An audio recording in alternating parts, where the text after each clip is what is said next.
तरफ अनु का दिल टूट जाता है तो दूसरी तरफ देखेंगे झेंडे पहुंचने वाला है आर्य सर के सामने और वहां पे आर्य सर उसे गुस्सा करते हैं कि उसका फ़ोन क्यों नहीं उठा रहा था। फिर वहां पे वो जो दिखाता है आर्य सर को, उसको देखकर वो शॉक्ड हो जाते हैं। आने वाले एपिसोड में आपको देखने को मिलने वाला है कि यहाँ पे जब अनु उस कमरे को खोलने वाली ही होती है तब तक आर्य सर पहुंच जाते हैं और बहुत ही जोर से अनु चिल्लाते हैं, जिससे अनु घबरा जाती है और पीछे मुड़कर देखती तो देखती आर्य सर बहुत ज़्यादा गुस्से में। आर्य सर जब उसे कहते कि इस कमरे में तुम्हारा कोई हक नहीं है, इस कमरे में तुम नहीं जा सकती हो, अगर कोई जा सकता है तो सिर्फ मैं जा सकता हूँ, और अनु से चाबी लेते और कह देते हैं आइंदा इस कमरे में जाने की कोशिश मत करना, और चुपचाप से वहाँ से चले जाते हैं। अनु का वहाँ पे दिल टूट जाता है, उसे यकीन नहीं आता कि आर्य सर उसे इतना ज़्यादा डांट सकते हैं सिर्फ इसलिए कि वो इस कमरे में जा रही थी। फिर अनु वहीं पे खड़े खड़े रोना शुरू कर देती है और यहाँ पे अनु बहुत ही ज़्यादा इमोशनल हो जाती है। दूसरी तरफ देखेंगे कि अनु को लगता है कि आखिरकार इस कमरे में है क्या जो आर्य सर वहाँ पे नहीं जाने देना चाहते हैं, और सिर्फ आर्य सर क्यों जाते हैं। और यहाँ पे मानसी मैम ने यही कहा होता है कि इस कमरे में या तो आर्य सर जाएंगे या तो उनकी पत्नी जाएगी, तो फिर मैं क्यों नहीं जा सकती हूँ। फिर वो कमरे में जाती है जहाँ पे आर्य सर होते हैं। उसके बाद आर्य सर अभी तक गुस्से में बैठे होते हैं। यहाँ पे देखेंगे आर्य सर फिर अनु से सॉरी कहते हैं और कहते हैं मैंने गुस्से में तुम्हें इतना ज़ोर से बोल दिया, पर उस कमरे में मत जाना, उस कमरे में सिर्फ मैं जाता हूँ, उस कमरे में इस घर के कोई भी एक भी पर्सन नहीं जाता है। तो अनु पूछती लेकिन क्यों, तो वो कहती जितना मैंने कहा तुम बस उतना सुन लो।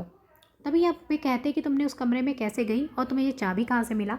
तो बताती कि मुझे मानसी मैम ने बताया था और उन्हीं ने बताया था कि चाबी कहाँ पे है। आर्या सर को मानसी के ऊपर भी गुस्सा आने लगता है। उसके बाद देखेंगे यहाँ पे झेंडे फ़ोन करता है आर्या सर को और आर्या सर को फ़ोन करके कहता है कि उसे बहुत ज़रूरी बात करनी है और वो ऑफिस में ही बात करेगा। आर्या सर उससे कहते कि तुम कहाँ पे थे, मैंने तुम्हें इतना फ़ोन किया सुबह से, तुम एक बार भी मेरा फ़ोन नहीं उठाया। तो झेंडी कहता मैं मिलकर बताऊंगा। उसके बाद देखेंगे कि इधर जब आर्य सर ऑफिस पहुंचेंगे तो झेंडे वो सबूत लेकर पहुंचेगा, वो ड्राइंग जो उसे मिला है, और ये भी बताएगा कि यशवर्धन जो है वो बच गया था। यशवर्धन की जान गई ही नहीं थी और उसको सिद्धि माता अपने पास रखी थी, इतने सालों से वो सिद्धि माता के पास था और फाइनली वो इस घर में वापस लौट गया है और वो है यशवर्धन। जिसको सुनने के बाद आर्य सर एकदम शॉक्ड हो जाते हैं, क्योंकि पहले से आर्य सर के दिमाग में यशवर्धन चलने लगा था। जब से उन्होंने भी ब्रेसलेट देखा था तब से उनके मन में यही सब कुछ चल रहा होता है। तो उसे लगता है कि यशवर्धन जिंदा है, वो तो मर चुका था ना।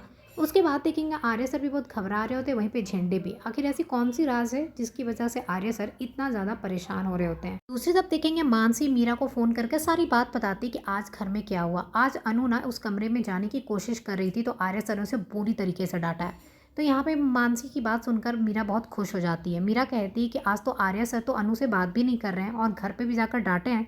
मीरा सोचती है इस बात का मुझे फ़ायदा तो उठाना ही पड़ेगा। अब आर्य सर के दिल में जगह बनाने का एक और मौका मुझे मिल गया है। इस तरीके से जब आर्य सर अनु से झगड़ा करते ही रहेंगे ना तो मैं अपनी जगह ज़रूर बना पाऊंगी। और मीरा बहुत ज़्यादा खुश हो रही होती है। फिर अनु अब तक उदास बैठी होती है, वो सोच सोच कर कि आर्य सर ने उसे इतनी तेज़ डांटा सिर्फ इसलिए कि वो उस कमरे को खोलने वाली थी। अनु सोचती क्या है उस कमरे में जो आर्य सर मुझे इतना डांटे। उसके बाद उसे लगता है और आर्य सर को जब ये यशवर्धन देखता है तो इतना डरता क्यों है।